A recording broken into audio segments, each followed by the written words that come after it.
Hello दोस्तों, स्वागत है आपका हमारे यूट्यूब चैनल उत्तराखंड ज्ञान में जीवन में। उत्तराखंड सामान्य अध्ययन सीरीज जो कि हम BS नेगी जी की पुस्तक से देख रहे हैं। आज इसका हम देखेंगे 29वां चैप्टर जो कि है उत्तराखंड नदी तंत्र। तो इस चैप्टर से रिलेटेड सारे महत्वपूर्ण फैक्ट हम कवर करने वाले हैं। इससे पहले के जो लेक्चर हमारे कंप्लीट हो चुके हैं उनके लिंक डिस्क्रिप्शन में दिए हुए हैं, उनको फॉलो ज़रूर करें।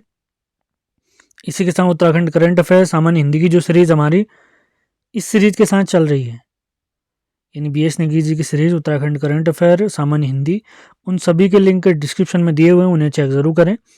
PDF इत्यादि के लिए आप हमारे नंबर पर संपर्क कर सकते हैं। ये BS नेगी जी की पुस्तक आप देख सकते हैं, जिसके 47 चैप्टर्स में से 27 चैप्टर, यानी कल हमने 28वां चैप्टर समाप्त किया था, आज हम 29वां चैप्टर समाप्त करेंगे जो कि है उत्तराखंड की नदी तंत्र एवं प्रमुख नदियाँ। ऐसे करके हम पूरी पुस्तक समाप्त करने वाले हैं, जिसमें 47 चैप्टर्स में से 46 चैप्टर तक मैं करवाऊंगा। 47वां चैप्टर आपने खुद देखना है। आगे बढ़ने से पहले कुछ जानकारी आपको दे देते हैं। उत्तराखंड का इतिहास, संपूर्ण जिला सीरीज, उत्तराखंड परीक्षावाणी, इन सभी के कंप्लीट नोट्स PDF फॉर्मेट प्राप्त करने के लिए आप हमारे दिए गए नंबर 7895127508 पर संपर्क कर सकते हैं। इसी के साथ सामान्य हिंदी, इसके नोट्स भी हमारे कंप्लीट हो चुके हैं जो कि हमारे कंप्लीट सिलेबस के अकॉर्डिंग हैं। तो इन्हें प्राप्त करने के लिए भी आप इसी नंबर पर संपर्क कर सकते हैं। अन्य सभी नोट्स प्राप्त करने के लिए ये BS नेगी जी की जो सीरीज़ है, इसके PDF नोट्स प्राप्त करने के लिए भी आप इसी नंबर पर संपर्क करेंगे। तो विदाउट वेस्टिंग टाइम स्टार्ट करते हैं आज का लेक्चर। काफ़ी महत्वपूर्ण लेक्चर है उत्तराखंड नदी तंत्र। तो सबसे पहले यहाँ पर हमारी जानकारी है गंगा नदी के बारे में। तो गंगा नदी के बारे में पहला पॉइंट है, गंगा नदी को राष्ट्रीय नदी घोषित किया गया है 4 नवंबर 2008 को। गंगा नदी का उद्गम अगर हमसे पूछा जाए तो ये गंगोत्री से होता है, गंगोत्री, हिमनद, उत्तरकाशी से। जब इसका उद्गम होता है तो इसे भागीरथी के नाम से जाना जाता है। ये पॉइंट भी आपने क्लियर करते हुए चलना है। इस नदी की लंबाई अगर पूछी जाएगी हमारे उत्तराखंड राज्य में, तो इसकी लंबाई हमारे राज्य में 205 किलोमीटर है। गंगा नदी हमारे भारत की सबसे लंबी नदी है, जिसकी लंबाई है 25 किलोमीटर। ये पॉइंट भी क्लियर करते हुए आपने चलना है। अगला पॉइंट है गंगा एक्शन प्लान, यानी गंगा का संरक्षण करने के लिए, गंगा नदी का संरक्षण करने के लिए तत्कालीन भारत सरकार के प्रधानमंत्री राजीव गांधी जी ने एक गंगा एक्शन प्लान लाए थे 1985 में, और वर्तमान मोदी सरकार नमामि गंगे परियोजना लाई है 2014 से। गंगा नदी के प्रॉपर रखरखाव से संबंधित है ये सारी परियोजनाएं। अगला पॉइंट है फुलचट्टी पौड़ी नामक स्थल पर गंगा और नयार नदी का संगम होता है। जाड़गंगा नदी का उद्गम होता है थांगला दर्रे से, जो कि हमारी भागीरथी नदी की सहायक नदी है। तो भागीरथी की कुछ सहायक नदियों के बारे में आपको मैं बता दे रहा हूँ। आपने एक कोड याद रखना है, RKJSA, आर के जैसा।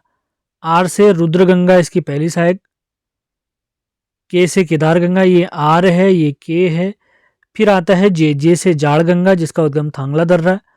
उसके बाद एस से आता है सिया गंगा, ये भी आपने याद रखना है। इसके बाद ए से आता है असी गंगा। ये पॉइंट क्लियर करते हुए चलना है, वही चीज़ हमने यहाँ पे लिखी है। भागीरथी और जाड़गंगा नदी का संगम होता है भैरव घाटी उत्तरकाशी में, और भागीरथी और असी गंगा नदियों का संगम होता है गंगोरी नामक स्थल पर। देवप्रयाग के बाद, देवप्रयाग में अगर मैं आपको बताऊं तो भागीरथी और अलकनंदा का संगम होता है। देवप्रयाग के बाद जो नदी आगे को बढ़ती है उसे हम गंगा नदी कहते हैं। तो उसी गंगा नदी में ऋषिकेश के पास एक नदी मिलती है जिसे हम चंद्रभागा नदी कहते हैं। तो सारे पॉइंट क्लियर करते हुए चलना है। अगला पॉइंट हम देखते हैं भिलंगना नदी, जिसकी लंबाई 110 किलोमीटर है। अगर पूछा जाए इसका उद्गम कहाँ से होता है, तो भिलंगना नदी का उद्गम होता है खतलिंग ग्लेशियर से। भागीरथी और भिलंगना नदी का संगम आपने याद रखना है गणेश प्रयाग के पास होता है, जो कि वर्तमान में टिहरी डैम में है। अब कुछ महत्वपूर्ण स्थल है जहाँ पर प्रमुख नदियों का संगम होता है, वो हम ध्यान रखते हैं। तो सबसे पहले आता है केशव प्रयाग, जो कि चमोली में है। यहाँ पर अलकनंदा और सरस्वती नदियों का संगम होता है, और सरस्वती नदी निकलती है हमारी देवताल से। तो अलकनंदा नदी कहाँ से निकलती है, तो इसके बारे में आपने याद रखना है, तो सतोपंथ से निकलती है। हमारे उत्तराखंड राज्य की तीसरी सबसे लंबी नदी है अलकनंदा नदी, और इसकी लंबाई है 195 किलोमीटर। राज्य की सबसे लंबी नदी है काली नदी, 252 किलोमीटर। दूसरी सबसे लंबी नदी है भागीरथी 205, और तीसरी सबसे लंबी नदी है राज्य की 195 किलोमीटर के साथ अलकनंदा नदी। तो अगला पॉइंट है शिवप्रयाग पौड़ी। यहाँ पर अलकनंदा और खाड़ो गंगा नदियों का संगम होता है। हेलंग घाटी जो कि प्यारे चमोली में है, यहाँ पर अलकनंदा और कल्पगंगा नदियों का संगम होता है। अगला स्थल है गोविंद घाट जो कि चमोली में स्थित है। इस स्थल में अलकनंदा और लक्ष्मण गंगा नदियों का संगम होता है। अगला स्थल है ढूंढ प्रयाग जिसे हम टिहरी जो टिहरी में स्थित है। यहाँ पर अलकनंदा और ढूंढी नदियों का संगम होता है। तो सारे पॉइंट क्लियर करते हुए चलना है आपने। आगे बढ़ते हैं। अब कुछ जानकारी पिंडर नदी से संबंधित है, उसके बारे में भी देख लेते हैं। तो पिंडर नदी का अन्य नाम जो प्राप्त होता है कर्णगंगा प्राप्त होता है। अब पिंडर नदी के बारे में आपको बताऊं, अगर पूछा जाए पिंडर नदी का उद्गम कहाँ से होता है, तो इसका उद्गम होता है पिंडारी ग्लेशियर बागेश्वर से। पिंडारी ग्लेशियर जिसका विस्तार बागेश्वर और चमोली में स्थित है, यह राज्य का दूसरे सबसे बड़ा ग्लेशियर है। पिंडर नदी की लंबाई अगर पूछी जाए तो 105 किलोमीटर है। आपने याद रखना है कर्णप्रयाग, आप याद रखेंगे कर्णप्रयाग में अलकनंदा और पिंडर नदियों का संगम होता है। कर्णप्रयाग हमारा पंच प्रयागों में तीसरा प्रयाग है, ये भी आपने ध्यान रखना है। आगे बढ़ते हैं। कालीमठ नामक स्थल में मंदाकिनी और मधुगंगा नदियों का संगम होता है। अब ये मंदाकिनी नदी कहाँ से निकलती है, इसके बारे में जानकारी अगर आपको दें। मंदाकिनी नदी निकलती है रुद्रप्रयाग में चौराबाड़ी ग्लेशियर से। इसी नदी में 2013 में आपदा भी आई थी, आपने ध्यान रखना है, केदारनाथ में। अगला पॉइंट है सोनप्रयाग, ये भी रुद्रप्रयाग में स्थित है। यहाँ पर मंदाकिनी और सोन नदी या इसी सोन नदी को बासुकी भी कहते हैं। तो सोनप्रयाग में मंदाकिनी के साथ सोन या बासुकी नदी का संगम होता है। अगला स्थल आता है अगस्त्य मुनि, रुद्रप्रयाग में मंदाकिनी और धूलगाड़ नदियों का संगम होता है। अगला स्थल है कोटिप्रयाग, यहाँ पर मंदाकिनी और कालीगंगा नदियों का संगम होता है। ये स्थल भी रुद्रप्रयाग में स्थित है। अगला महत्वपूर्ण पॉइंट देखते हैं। पूर्वी न्यार नदी का अन्य नाम है स्यूसी या कैन्यूरगाड़ और इसकी लंबाई है 109 किलोमीटर। पश्चिमी न्यार नदी का अन्य नाम है ढाईजूली या स्योलीगाड़ जिसकी लंबाई है 78 किलोमीटर। और दोनों नदियां कहाँ से निकलती हैं, ये दूधातोली से निकलती हैं। दूधातोली से हमारी 5 नदियों का संगम होता है, पूर्वी न्यार, पश्चिमी रामगंगा, आटागाड़ और विनोग। पश्चिमी न्यार और पूर्वी न्यार नदियों का संगम होता है सतपुली नामक स्थल पौड़ी में, और फुलचट्टी में न्यार नदी हमारी मिल जाती है गंगा नदी से। अब बढ़ते हैं अगली नदी की तरफ जो कि गंगा की एक प्रमुख सहायक नदी है, यमुना नदी। यमुना नदी का अन्य नाम कालिंदी भी प्राप्त होता है क्योंकि कलिंद पर्वत से निकलती है। इसकी लंबाई अगर हमसे पूछी जाए हमारे प्यारे उत्तराखंड में कितने किलोमीटर इसकी लंबाई है, तो हमारे उत्तराखंड में इसकी लंबाई है 136 किलोमीटर। यमुना के जो अन्य नाम प्राप्त होते हैं उसके बारे में आपको जानकारी दे देते हैं। इन्हें सूर्यपुत्री या सूर्य तनया, यम की बहन और कृष्ण की पटरानी भी कहा गया है। यमुना की जो सबसे बड़ी सहायक नदी हमारे प्यारे राज्य में वो है टोंस नदी। टोंस नदी की लंबाई 148 किलोमीटर है। यमुना और टोंस नदियों का संगम होता है कालसी नामक स्थल पर। तो टोंस बनती कैसे है, हिमाचल प्रदेश के डोडरा क्वार से निकलती है रूपिन नदी, उत्तराखंड के स्वर्गारोहिणी से निकलती है सुपिन नदी। ये दोनों नदियां मिलती हैं नेटवार नामक स्थल पर। यहाँ पर से जो नदी आगे को बढ़ती है उसे कहते हैं हम टोंस। नेटवार नामक स्थल कहाँ पर स्थित है, ये उत्तरकाशी में स्थित है। अगला पॉइंट देखते हैं, कमल नदी का वरदान किस स्थल को कहते हैं अगर पूछा जाए तो ये पुरोला घाटी को कहते हैं। और यमुना और रिखड़ाल नदियों का संगम होता है, आपने याद रखना है, लाखा मंडल में। यमुना और हनुमान गंगा का संगम अगर पूछा जाए तो ये होता है खरसाली उत्तरकाशी में। अगला पॉइंट है, राज्य की सर्वाधिक वनाच्छादित नदी घाटी है टोंस नदी। टोंस नदी याद रखेंगे, ये हिमाचल प्रदेश और उत्तराखंड के बीच सीमा बनाते हुए आगे बढ़ती है। अब कुछ अन्य पॉइंट्स की तरफ बढ़ते हैं। अब काली नदी के बारे में बहुत महत्वपूर्ण फैक्ट देखते हैं।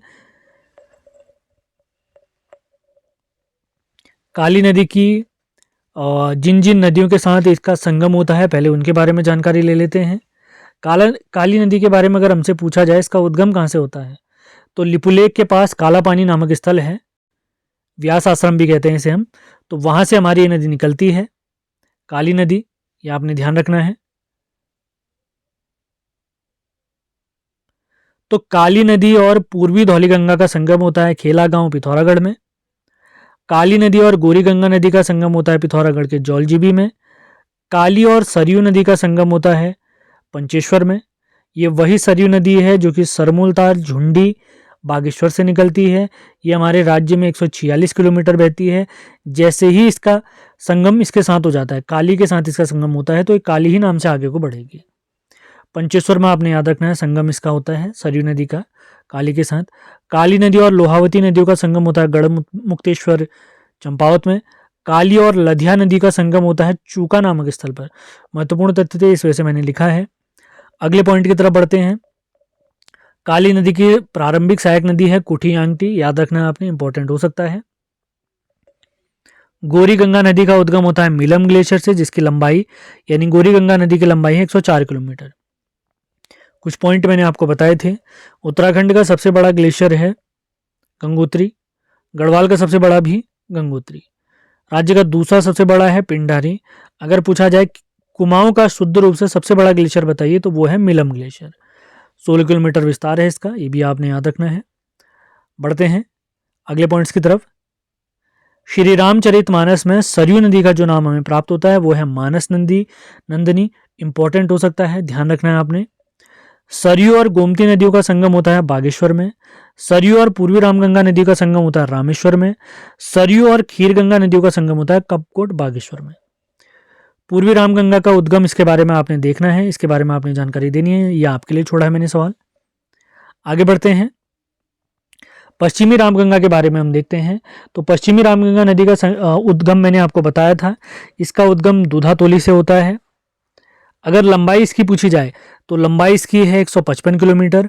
और स्कंद पुराण में पश्चिमी रामगंगा का जो नाम प्राप्त होता है वो है राठवाहिनी।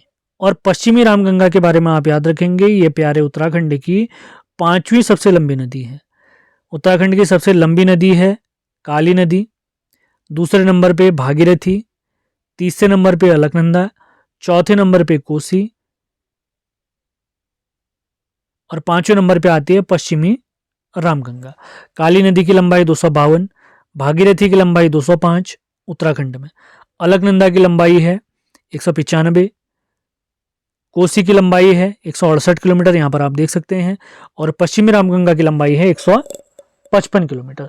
उसके बाद टोंस आती है 148 किलोमीटर, टोंस के बाद सरयू आती है 146 किलोमीटर, सरयू के बाद यमुना आती है 136 किलोमीटर। तो 8 नदियों का लंबाई के क्रम में घटता क्रम मैंने आपको बता दिया है।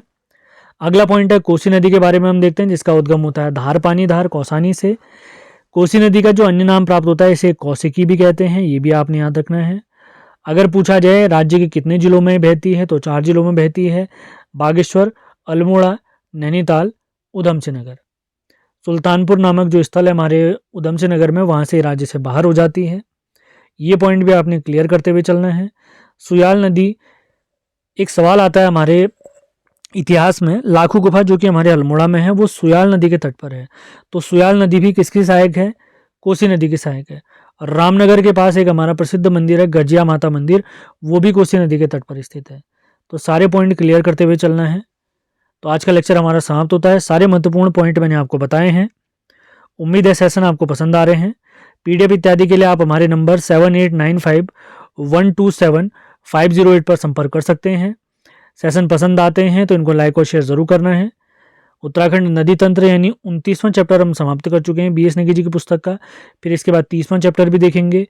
इसी के साथ करंट अफेयर वाली सीरीज, सामान्य हिंदी की सीरीज भी आपने हमारी फॉलो करनी है। तो मिलते हैं अगले वीडियो में। सेशन पसंद आए तो लाइक और शेयर जरूर करें। धन्यवाद।